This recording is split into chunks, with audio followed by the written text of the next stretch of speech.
us, that we actually respect their privacy and the permission that we give them, they're actually much more willing to interact with us and to accept advertising. We've seen it in a couple of examples already. I talked about privacy. Again, it's the personal relationship the customer has with a handset. And we have to respect that privacy. We cannot just simply bombard them with meaningless campaigns or with any kind of campaigns if it's a bombardment. We have to be very selective, very precise, and should really offer something that is meaningful to them. Now that brings me to the third point, the preference. We have to make sure if we communicate to customers that it actually is relevant to them. Relevant in the sense of it's either interesting content that is really personally relevant to me, or it's saving me money, or it's fun. It has to be some of this.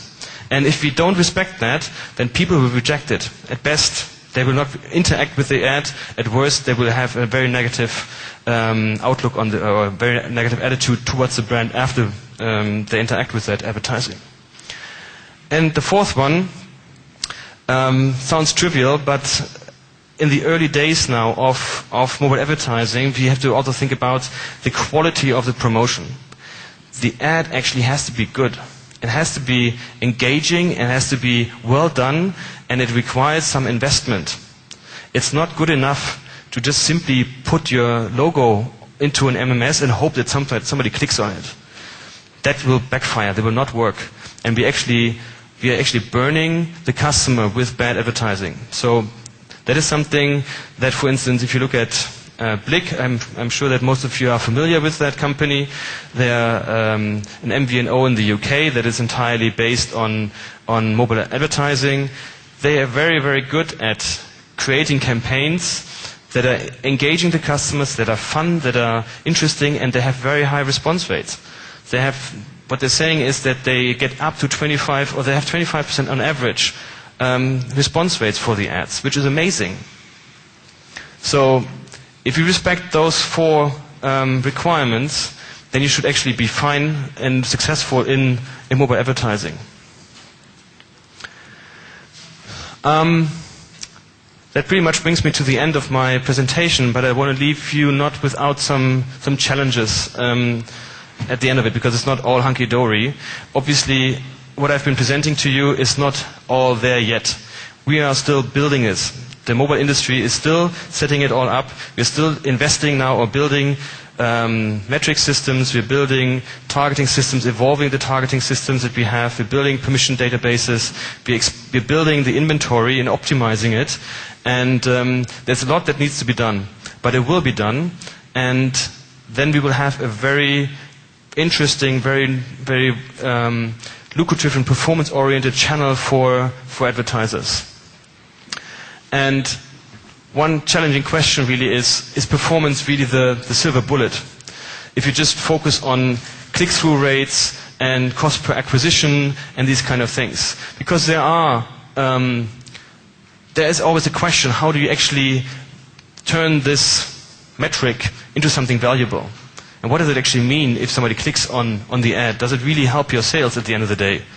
So there are some open questions around that, and for some campaigns it works very well. For some advertisers it works really well. For some others, maybe not so well.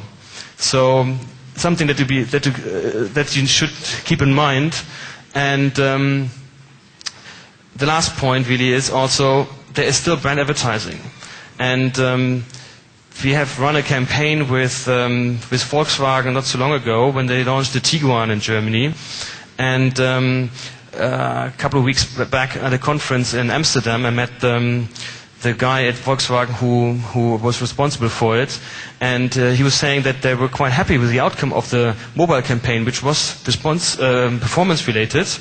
But he still had the benefit of the brand advertising that was going around it. So it's not just click-through rates and signing up customers for test drive or so. There's still the whole brand part. So it's not just focusing on performance. Thank you. Okay, thank you very much. Thank you very much, Mr. Peeters. I have a couple of questions have come in. A first set of 3 questions where I think you can give short answers. What is the actual size of the mobile advertising market in Germany right now? The revenues in Germany in 2008 were roughly 16 million euros. Okay. Without search, that is. Right. Second question is, does Deutsche Telekom has its own mobile advertising sales force? Yes. It's not only mobile advertising, it's actually our online advertising sales subsidiary, which is called Interactive Media. It's one of the largest media sales agencies in Germany, and we work with them in Germany to sell our advertising there. And the third one is, do you target small and medium enterprises for mobile advertising? If yes, is it done through the Yellow Page publishers, through DT Medien? We don't specifically target SMBs yet. That is something that I think will come.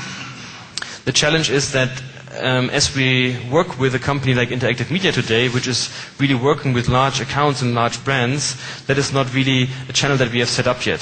So that's clearly something we're looking at, and I described this earlier, where I said we need to develop sort of a self-service portal also for the long tail. For medium-sized companies, this may not be suitable, but for the long tail, this could be suitable.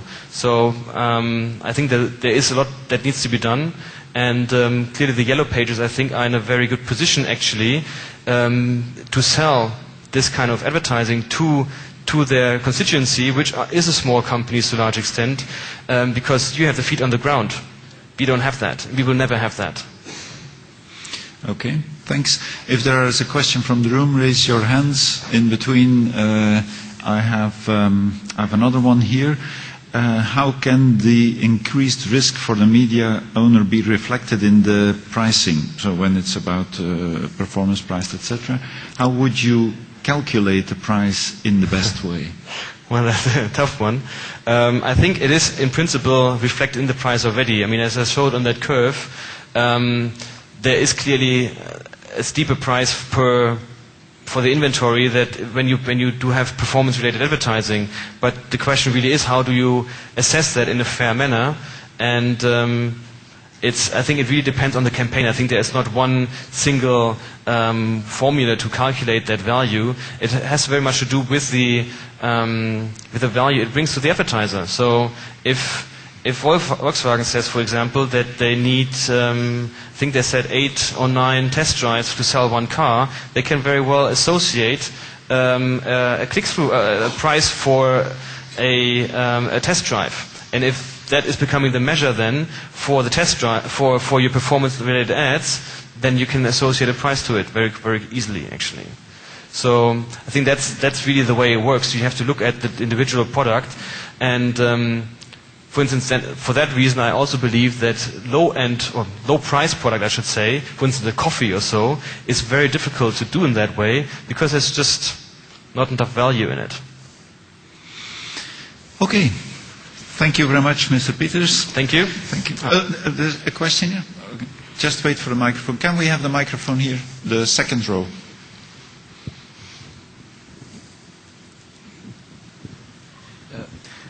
Ali Hussein Mavasis, do you believe that mobile advertisement is best adapted for national campaigns for brands and name building, or is it more location based for people in a city and for advertisement for products or services close to where they are now, more instantaneous? Thank you. I think it is both. What we are starting with now, obviously, has been if you like, the low-hanging fruit, admittedly. It's putting classical brand advertising and product advertising that is more countrywide onto our inventory that we have. But I think in the future, what's really powerful is that we can really reach out to the small small advertisers in the regions that have a very narrow local focus, because we do have the location information and we can target very clearly then. So I think we really can cover the whole spectrum there, and I think that's what makes mobile so powerful. Okay, thank you.